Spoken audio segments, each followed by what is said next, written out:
ओम सर्वमंगलमांगल्ये शिवे सर्वार्थसाधिके शरण्ये त्र्यंबके गौरी नारायणी नमोस्तुते। जय माता की। ओम नमः शिवाय। आज के इस नए एपिसोड में आप सभी का हार्दिक स्वागत है और आशा करते हैं आप सभी स्वस्थ होंगे, मस्त होंगे। भगवान भोलेनाथ की कृपा आप सभी के ऊपर बनी रहे। कई दिनों से बहुत सारे साथियों के प्रश्न आए हुए थे कि पंडित जी, क्या दुकान पर लोहवान धूप जला सकते हैं?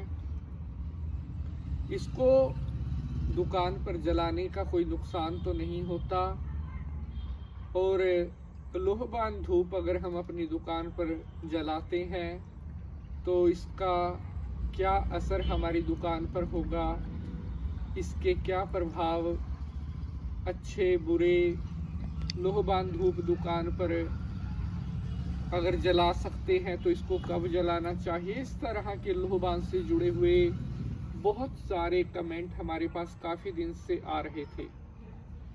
वैसे तो दुकान से जुड़े हुए, ग्राहकों से जुड़े हुए मैं आपको अच्छे अच्छे उपाय बताता रहता हूँ, जिनसे आपकी दुकान पर ग्राहक आए और आपकी दुकान का काम बढ़िया चले।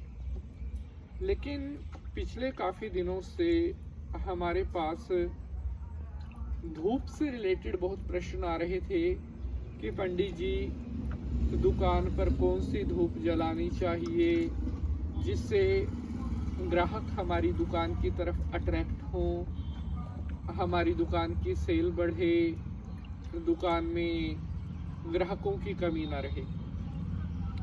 सबसे पहले तो आपका कर्म है। अगर आपकी मेहनत, आपका कर्म सही है तो कोई भी आपकी दुकान पर ग्राहक आने से नहीं रोक सकता।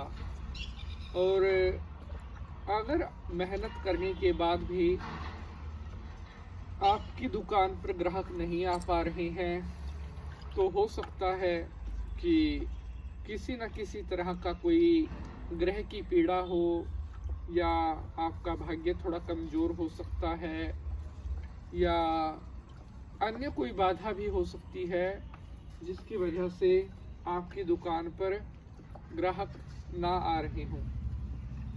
तो हमारे साथ आप बने रहें, और अगर आपने अभी तक चैनल को सब्सक्राइब नहीं किया हुआ है तो आप चैनल को भी सब्सक्राइब कर लें, जिससे आपको आने वाले हर लेटेस्ट एपिसोड का नोटिफिकेशन मिलता रहे। और दुकान से रिलेटेड तो एपिसोड, उपाय हम आपको प्रतिदिन बताते रहते हैं। आज का यह एपिसोड आपके लिए बहुत ज़्यादा इम्पोर्टेंट होने वाला है, क्योंकि आज के इस एपिसोड में जो जानकारी मैं आपके लिए लेकर आया हूँ, शायद आपको आज से पहले किसी ने भी YouTube पर ये इस तरह की इंफॉर्मेशन प्रोवाइड ना करवाई हो। तो कंप्लीट देखना है एपिसोड को, ताकि कोई भी महत्वपूर्ण इंफॉर्मेशन आपसे मिस ना हो सके। चलिए शंकर भगवान को प्रणाम करते हुए आज के एपिसोड को प्रारंभ करते हैं। ओम त्र्यंबकम यजामहे सुगंधिम पुष्टिवर्धनम उर्वारुकमिव बंधनान् मृत्युर्मोक्षीयमामृतात्। बोलिए शंकर भगवान की जय। तो welcome back to new episode, और मैं पंडित निधि शास्त्री एक बार फिर से आप सभी भक्तों का हार्दिक स्वागत करता हूं। आशा करते हैं आप सभी स्वस्थ होंगे, मस्त होंगे, और माता रानी की कृपा आप सभी के ऊपर बनी रहे। प्यारे बंधुजनों, आज हम बात कर रहे हैं लोहवान धूप के बारे में। लोहवान धूप का जो प्रयोग है वो मोस्टली तंत्र पूजा में, या जो तंत्र ऊर्जाएं हैं, जो तंत्र क्रियाएं हैं, उनमें लोहवान का प्रयोग सम्मोहन के लिए किया जाता है या हिप्नोटिज्म के लिए किया जाता है। सात्विक रूप से, यानी कि जो सात्विक पूजा पाठ है उनमें लोहवान का प्रयोग शास्त्रों में भी इतना उल्लेखित नहीं है। अपने घर पर हम जो पूजा पाठ करते हैं उनमें भी हम ज़्यादातर जो प्रयोग करते हैं वो गूगल की धूप का करते हैं, या लौंग की धूप का करते हैं, या कपूर की धूप का करते हैं। लेकिन लोहवान का प्रयोग आपको जहाँ पर मिलेगा वो होंगी जो मंत्र साधना है, जो तंत्र साधना है, वहां पर लोहबान का प्रयोग किया जाता है। क्योंकि लोहबान का जो नेचर होता है वो एकदम से मतलब हाई रिस्पॉन्स करने वाली होती है। वो लोहबान को आप जहां भी जलाओगे वो एकदम से जो वहां की नेगेटिव ऊर्जाएं हैं उनको पहले अट्रैक्ट करेगी, पॉजिटिव को वो नहीं करती या बिल्कुल ना के बराबर करती है। कुछ ऐसी स्थितियां होती हैं जहां पर आप लोहबान धूप का प्रयोग कर सकते हैं, लेकिन ज्यादातर कंडीशन में आप किसी भी पंडित जी के पास चले जाओ, अच्छे विद्वान ज्योतिष के पास चले जाओ, वो आपको लोहबान का जो धूप है उसका प्रयोग करने से डिनाई करेंगे, यानी कि मना करेंगे। और रही बात आपकी दुकान की, अगर आप अपनी दुकान में चाहते हो कि आपकी इंक्रीमेंट हो, आपकी सेल बढ़े, आपका प्रॉफिट बढ़े, उस हिसाब से अगर आप अपनी दुकान में लोहबान जलाने का सोच रहे हो, तब भी मैं आपको गाइड करूंगा। I will recommend you that कि आप बिना किसी गाइडेंस के, बिना किसी प्रॉपर सलाह के लोहबान धूप आपको दुकान में भी जलाने से बचना चाहिए।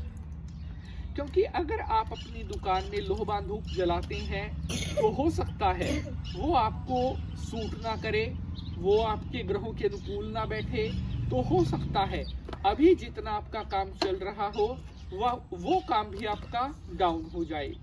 बिना किसी मार्गदर्शन के, बिना किसी गाइडेंस के अपनी दुकान में लोहबान धूप आपको जलाने से बचना चाहिए।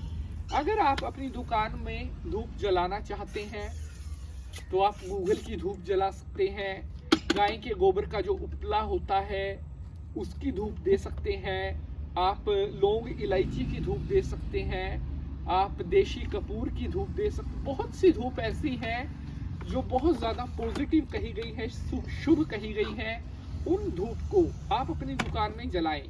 लेकिन अगर आप बात करते हैं कि लोहबान धूप अगर आपको अपनी दुकान में जलानी है तो आप लोहबान धूप अपनी दुकान में जलाने से पहले अपनी कुंडली का विश्लेषण करवा लें।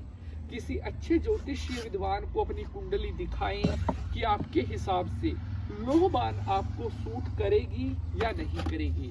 अगर आपको वो सूट करेगी देन आप वो लोहबान धूप अपनी दुकान में जला सकते हैं। लेकिन इसका एक और नियम है, जिनको सूट भी करती है, अब कपूर की धूप है या गूगल की धूप है, उनको तो हम 2 बार 3 बार हफ्ते में जला सकते हैं, उसका कोई दुष्प्रभाव नहीं होता। लेकिन अगर आप लोहबान की धूप को ज्यादा जलाओगे तो वो नेगेटिव ऊर्जाओं को अट्रैक्ट करेगी ही करेगी, ये बात तो प्रमाणित है। इसलिए आप कोशिश करें कि लोहबान धूप की जगह आप कोई और उसका अल्टरनेट ले सकते हैं, जैसे मैंने आपको बता दिया है। अपनी दुकान में आप जो है गाय के गोमूत्र का पोछा लगाएं, सेंधा नमक मिलाकर पानी में पोछा लगाएं, उससे आपकी दुकान की नेगेटिविटी कम होती है, दुकान में ग्राहक आने लगते हैं। अगर एपिसोड आपको पसंद आया है तो लाइक शेयर करेंगे। मिलेंगे अगले एपिसोड में किसी नए विषय के साथ। हर हर महादेव।